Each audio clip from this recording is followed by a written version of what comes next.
Hello दोस्तों, आप सभी का प्रेम की पाठशाला में स्वागत है।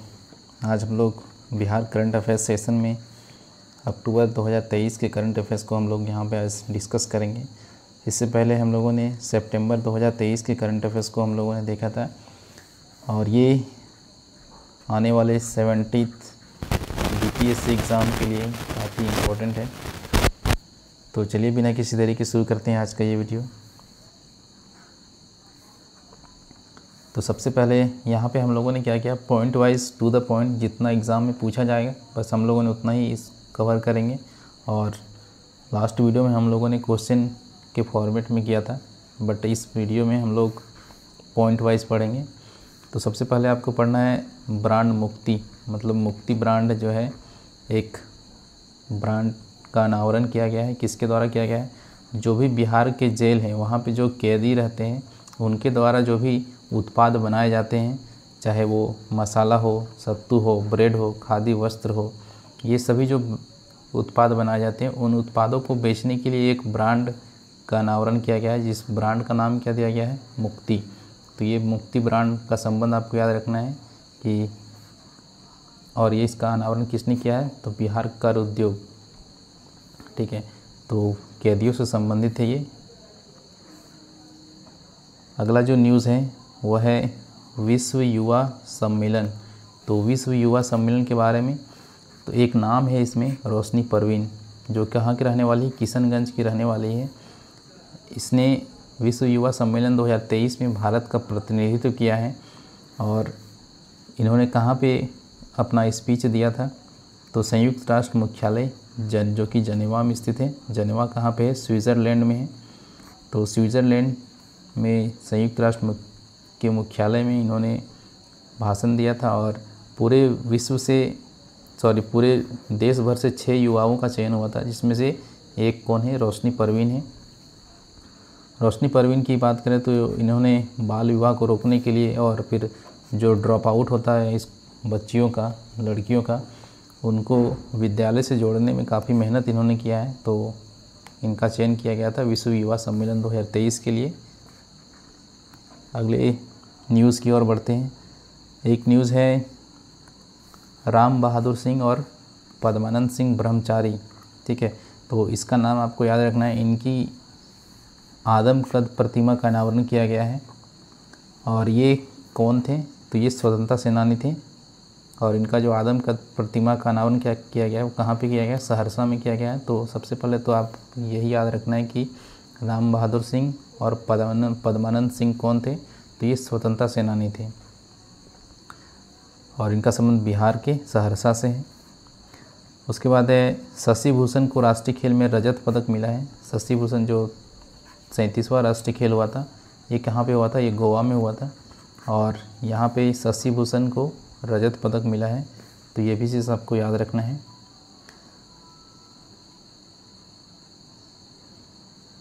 और इनका जो ये किस खेल से रिलेटेड है? ये तो दौड़ 1500 मीटर दौड़ में लिया है इन्होंने, रजत पदक मिला है इनको। और ये 20 वर्षों बाद पहला ऐसा हुआ है जब बिहार को पदक मिला है। तो 20 वर्ष तो काफ़ी इम्पोर्टेंट हो जाता है कि 20 वर्षों के बाद पदक मिला है।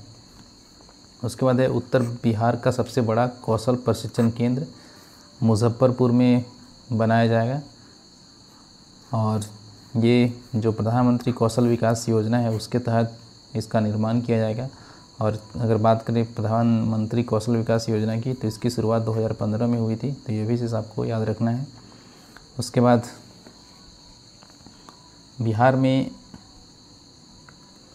बिहार सरकार जो है 5 लाख शिक्षकों को आवास देगी और ये आवास कहाँ पे होगा? जहाँ पे स्कूल है स्कूल के अगल बगल में होगा, ताकि स्कूल आने जाने में शिक्षकों को देरी नहीं हो और वो समय पर स्कूल पहुंच सके। तो 5 लाख शिक्षकों को क्या करेगी? आवास देगी सरकार। उसके बाद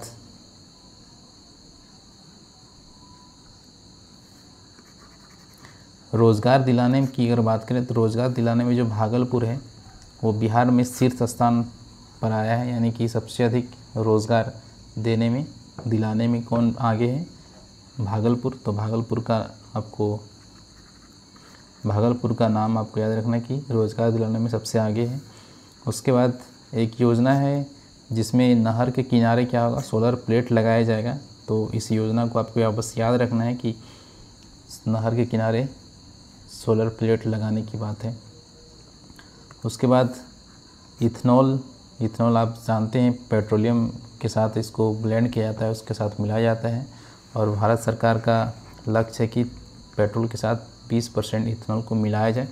वर्तमान में भी 10 से 11% के आसपास इथेनॉल की ब्लेंडिंग की जाती है। तो इसी के तहत जो है बिहार सरकार इथेनॉल के लिए मक्का के उत्पादन पर जोर दे रही है, क्योंकि इथेनॉल मक्का के द्वारा जो है इथेनॉल बनाने में काफ़ी एक कारगर ये मटेरियल है मक्का। तो और इसके लिए सरकार क्या कर रही है, 100% हाइब्रिड बीज लगाने का इन्होंने लक्ष्य रखा है। तो ये चीज़ याद रखना है कि इथेनॉल के लिए किसका उत्पादन पे जोर दिया गया है, तो मक्का के उत्पादन पर। उसके बाद बात करें तो रेस्पायर लिविंग साइंसेस की रिपोर्ट, मतलब रेस्पायर साइंसेस ने एक रिपोर्ट निकाला जिसमें से पटना को देश में सर्वाधिक प्रदूषित शहर घोषित किया गया है। यानी कि सबसे अधिक प्रदूषित शहर कौन है, दूसरा सर्वाधिक, ठीक है, दूसरा सर्वाधिक प्रदूषित शहर है पटना, और तीसरे नंबर पे आता है मुजफ्फरपुर। और ये रिपोर्ट किसकी है, रेस्पायर लिविंग साइंसेस की रिपोर्ट है। उसके बाद अगले न्यूज़ की बात करें तो यहाँ पे जो आकांक्षी जिला कार्यक्रम है उसके में एक डेल्टा रैंकिंग निकाली गई है नीति आयोग के द्वारा, जिसमें कृषि क्षेत्र में मुजफ्फरपुर को पहला स्थान मिला है, ठीक है।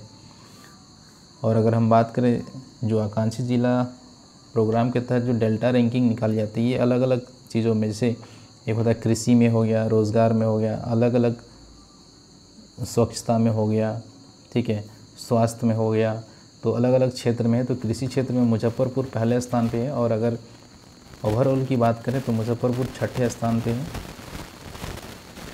उसके बाद जो अगला न्यूज़ है वह है पटना के ज्ञान भवन में 2 दिवसीय ट्रैवल और टूरिज़्म फेयर का आयोजन किया गया। तो वैसे आपको याद रखना है कि ट्रैवल और टूरिज़्म फेयर का आयोजन कहाँ पे किया गया था, पटना में किया गया था। उसके बाद है पटना विधिक सेवा समिति का पुनर्गठन किया गया है। तो पटना विधिक सेवा समिति ये क्या है, ये 8 सदस्यीय एक समिति है जिसका जिसका कार्यकाल 2 वर्षों का होगा। और ये समिति क्या है, ये हाईकोर्ट जो है पटना हाईकोर्ट, वहाँ पे अधिवक्ताओं का एक पैनल तैयार करेगी। और ये पैनल क्या करेगी, जो भी गरीब लोग हैं उनको कानूनी सहायता दिया जाएगा उनको, यानी कि मुफ्त में कानूनी सहायता उनको दिया जाएगा। तो विधिक सेवा समिति का पुनर्गठन हुआ है, कितने सदस्य हैं, 8 हैं, कार्यकाल 2 वर्ष का है। तो ये चीज़ आपको याद रखना है। उसके बाद है संविधान बचाओ आरक्षण बचाओ देश बचाओ रथ को भीम रथ नाम से रवाना किया गया, ठीक है। तो इसका आयोजन 5 नवंबर को किया गया था। तो भीम रथ, ये चीज़ आपको याद रखना है। भीम रथ का संबंध अगर कभी भी आए तो भीम रथ क्या है, तो ये एक रथ को रवाना किया गया था। संविधान बचाओ आरक्षण बचाओ देश बचाओ रथ, इसी का नाम भीम रथ कहा गया है। उसके बाद है बिहार ने सब जूनियर बालक राष्ट्रीय फुटबॉल चैंपियनशिप में टायर 2 यानी कि जो टायर 2 का खिताब है उसको जीत लिया है। तो ये चीज़ आपको याद रखना है, सब जूनियर बालक राष्ट्रीय फुटबॉल चैंपियनशिप। उसके बाद 2 नाम है आपको याद रखना है, कल्पना कुमारी का और ललिता कुमारी का। इनको क्या है, ये कल्पना कुमारी जो है ये आशा कार्यकर्ता है, और ललिता कुमारी क्या है, ये सेविका है।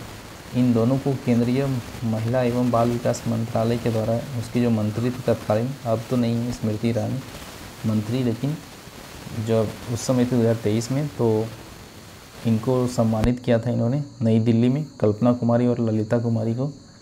तो ये चीज़ आपको याद रखना है। उसके बाद अगला न्यूज़ की बात करें तो हम बिहार के जो 10 ज़िले हैं वहाँ पे सीड हब बनाया जाएगा। सीड हब मतलब वहाँ पे क्या होगा, गेहूं का, दलहन का और तिलहन का जो बीज है ये बीज होगा, ठीक है। गेहूं तिलहन दलहन का जो बीज है उसका उत्पादन किया जाएगा, ठीक है। उसके बाद कितने ज़िलों में, 10 ज़िलों में, उसके बाद जो अगला न्यूज़ है वो है राज्य जिला शोध एवं प्रशिक्षण परिषद के द्वारा राज्य स्तरीय लोक नृत्य प्रतियोगिता का आयोजन किया गया था, जिसमें भोजपुर टीम जो है यानी भोजपुर की टीम जो है विजेता बनी है। तो ये भी चीज़ आपको याद रखना है कि राज्य स्तरीय लोक नृत्य प्रतियोगिता में कौन सी टीम विजेता बनी है। उसके बाद है आकांक्षी जिला कार्यक्रम है, उसमें बैंकिंग सुविधा पहुंचाने के मामले में जो पूर्णिया जिला है वो पहले स्थान पर है। वहीं अगर हम बात करें जो आकांक्षी जिला कार्यक्रम है उसके तहत बिहार के कितने ज़िले शामिल हैं, तो 13 ज़िले शामिल हैं इसमें। उसके बाद सर्विसेज रिफाइनरी पुरस्कार किसको दिया गया है, बरौनी को दिया गया है सर्विसेज रिफाइनरी पुरस्कार। बरौनी की बात करें तो ये इंडियन ऑयल के स्वामित्व से बना है और इसमें 2 देशों का सहयोग रहा है, जिसमें पहला है सोवियत संघ और दूसरा है रोमानिया। और ये स्थापित किस वर्ष किया गया था, तो 1964 में किया गया था। वहीं अगर हम बात करें तो यहाँ पे देश का पहला और विश्व का तीसरा ग्रीन कूलिंग टावर कमीशन किया गया है 2022 में। तो ग्रीन कूलिंग टावर अगर पूछा जाए कि कहाँ पे कमीशन किया गया है देश में, तो वो है बरौनी रिफाइनरी में। और ये कब किया गया था, 2022 में किया गया था। किसके सहयोग से बना है, सोवियत संघ और रोमानिया। सोवियत संघ रूस यानी कि यूएसएसआर जो था उस समय, तो यूएसएसआर और रोमानिया के सहयोग से 1964 में। उसके बाद जो अगला न्यूज़ है वह है 3 नए पावर सब स्टेशन का निर्माण किया जाएगा। कहाँ कहाँ पे किया जाएगा, वैशाली में, बेगूसराय में और बिहार शरीफ में। तो 3 नाम आपको याद रखना, वैशाली, बेगूसराय, बिहार शरीफ। उसके बाद है institute of national polytechnic de Toulouse France. ये कहाँ पे है, फ्रांस में है। Institute of national polytechnic de Toulouse France और आईआईटी पटना, इनके बीच एमओयू हुआ है। किस चीज़ के, एकेडमिक सहयोग के लिए। तो एकेडमिक के क्षेत्र में एक दूसरे का सहयोग करेंगे। उसके बाद सिप्रा जो है, सिप्रा को, जो कि पटना की रहने वाली है, सिप्रा को मिसेस यूनिवर्स क्रिएटिविटी खिताब मिला है। तो मिसेस यूनिवर्स क्रिएटिविटी खिताब किसको मिला है, सिप्रा को मिला है। कहाँ की रहने वाली है, पटना की रहने वाली है। उसके बाद केयर आवासीय खेल प्रशिक्षण योजना की शुरुआत की गई है, जिसमें से 8 से लेकर 14 वर्ष के जो बच्चे हैं उनको प्रतिदिन 4 घंटे का प्रशिक्षण दिया जाएगा। उसके बाद बिहार में चतुर्थ कृषि रोड मैप का शुभारंभ किया गया है। किसके द्वारा, राष्ट्रपति द्रौपदी मुर्मू के द्वारा। और ये जो कृषि रोड मैप है ये कब से कब तक चलेगा, 2023 से लेकर 2028 के बीच चलेगा। अगर हम बात करें जो पहला रोड मैप आया था वो आया था 2008 से लेके 2012 तक। वहीं दूसरा आया था 2012 से लेके 2017 तक, ठीक है। और तीसरा जो था वो 2017 से लेके 2022 तक था। तो पहला 2008 से 12, फिर 12 से 17, फिर 17 से 22। और इसके द्वारा जो है इसमें लाभ क्या क्या मिला, कृषि रोड मैप बनाने से जो मछली का उत्पादन है उस पर बिहार आत्मनिर्भर बन चुका है। वहीं चावल और गेहूँ और मक्का जो है इसमें 3 बार जो है बिहार को कृषि कर्मण पुरस्कार मिल चुका है। किसके लिए, गेहूं के लिए, चावल के लिए और मक्का के लिए। कौन सा अवार्ड मिला है, तो कृषि कार्बन नहीं होता है, कर्मण होता है, ठीक है। कृषि कर्मण पुरस्कार मिल चुका है। उसके बाद अगला न्यूज़ की हम बात करें तो ये यहाँ पे थोड़ा सा टाइपिंग में इधर उधर हो गया ये, लेकिन आपको जो PDF मिलेगा टेलीग्राम चैनल पे वो आपको सही मिलेगा, ठीक है। तो इस चीज़ को आप परेशान नहीं होना है आपको कि यहाँ पे किसी और तरह से लिखा हुआ है, थोड़ा सा फ़ॉन्ट में इधर उधर है। तो आपको जो PDF मिलेगा टेलीग्राम में वो आपको सही मिलेगा। उसके बाद है महात्मा गांधी केंद्रीय विश्वविद्यालय मोतिहारी में बनाया जाएगा। यानी कि अगर आपसे पूछिए महात्मा गांधी केंद्रीय विश्वविद्यालय कहाँ पे है, तो ये मोतिहारी आपको सही करना है। उसके बाद है जो भी राज्य के जो पुलिसकर्मी हैं अगर वो शहीद होते हैं तो उनके परिवार वाले को 25 लाख रुपए मुआवजा दिया जाएगा। ये जो स्मृति पुलिस स्मृति दिवस मनाया जाता है 21 अक्टूबर को। तो 21 अक्टूबर को ये डिसीजन लिया गया कि अब से पुलिस कर्मियों को जो है, जो शहीद हो जाते हैं, उनको परिवार को 25 लाख रुपये मुआवजा दिया जाएगा। और ये पूरे देश भर में 21 अक्टूबर को पुलिस स्मृति दिवस मनाया जाता है। उसके बाद है JTS योजना, टिकट बुकिंग एजेंट की तैनाती 28 स्टेशनों में की जाएगी। यानी JTS योजना के तहत क्या है, यह है JTS, ठीक है। तो JTS के तहत क्या होगा, ticket booking agent. Ticket booking agent क्या करेंगे, जैसे कि आप अगर गए होंगे स्टेशन कहीं कहीं पे, तो वहाँ पे क्या होता है, ऑटोमेटिक जो टिकट ये होता है, मतलब मशीन होता है, टेलर मशीन। वहाँ से क्या होता है, टिकट आप चाहे तो खुद से काट सकते हैं, या फिर वहाँ पे लोग रहते हैं, तो जो स्टाफ होते हैं उस स्टाफ की एजेंट की, यानी कि जिसको टिकट खुद से नहीं काट सकते, वो वहाँ पे जाएंगे, वो एजेंट के द्वारा मदद से वो टिकट कटवाएंगे। और उस जो एजेंट है, इसको कमीशन दिया जाता है। तो जो सीजनल टिकट होता है उसका अलग कमीशन है, जो मंथली टिकट होता है उसका अलग है, और जो डेली का टिकट होता है उसके अलग अलग उसको कमीशन मिलता है। तो ये टिकट बुकिंग एजेंट की तैनाती किया जाएगा कहाँ पे, 28 स्टेशनों में बिहार में। उसके बाद है बिहार केसरी सम्मान, काफ़ी इम्पोर्टेंट है। तो इस बार 17 लोगों को मिला है, 17 विभूतियों को मिला है बिहार केसरी सम्मान, जिसमें खान सर हैं, खान सर को भी मिला है। उसके बाद जो सुधा वर्गीज़ है, सुधा वर्गीज़ को मिला है। उसके बाद शारदा सिन्हा, जो शारदा सिन्हा है, इनको भी मिला है। और यहाँ पे सुधा वर्गीज़, तो ये नाम और भी लोग हैं, लेकिन यहाँ पे मैंने 3 ही लोग का नाम बताया। खान सर शामिल जिसमें है, शारदा सिन्हा, सुधा वर्गीज़।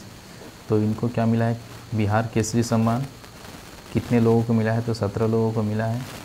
वहीं जो पैरा एशियाई गेम हुआ था, ये कहाँ पे हुआ था, चाइना में हुआ था, चीन में, हांगझो चीन के हांगझो में हुआ था, जिसमें बिहार के शैलेश कुमार को स्वर्ण पदक मिला है। और ये हाई जंप में मिला है। और ये कहाँ के रहने वाले हैं, तो ये जमुई के रहने वाले हैं। तो ये चीज़ आपको याद रखना है कि शैलेश कुमार का संबंध किससे है, तो ये एथलेटिक्स से संबंध है। पैरा एशियाई गेम में इनको स्वर्ण पदक मिला है, जमुई के रहने वाले हैं। तो यहाँ पे जो अक्टूबर महीने के जो करंट अफेयर्स थे, अक्टूबर 2023 के, वो सारे यहाँ पे कवर हो गए हैं। अगर अक्टूबर से कोई अगर प्रश्न पूछा जाता है, तो इसमें से मुझे नहीं लगता कि कोई इससे बाहर से कोई प्रश्न पूछा जाएगा बिहार करंट अफेयर्स में। तो ये जो PDF कहीं कहीं आपको इधर उधर लग रहा है, तो ये आप जो टेलीग्राम आप ज्वाइन कर लेंगे, डिस्क्रिप्शन में दिया गया, वहाँ से आप ज्वाइन करेंगे, तो वहाँ पे जो PDF आपको दिया जाएगा, उस पर आपको अरेंज वे में PDF मिलेगा। तो वीडियो अगर अच्छा लगा तो ज़रूर लाइक करें, दोस्तों के साथ शेयर करें, और इसी तरह हमारे चैनल के साथ बने रहें। मिलते हैं एक नए वीडियो के साथ, तब तक के लिए धन्यवाद।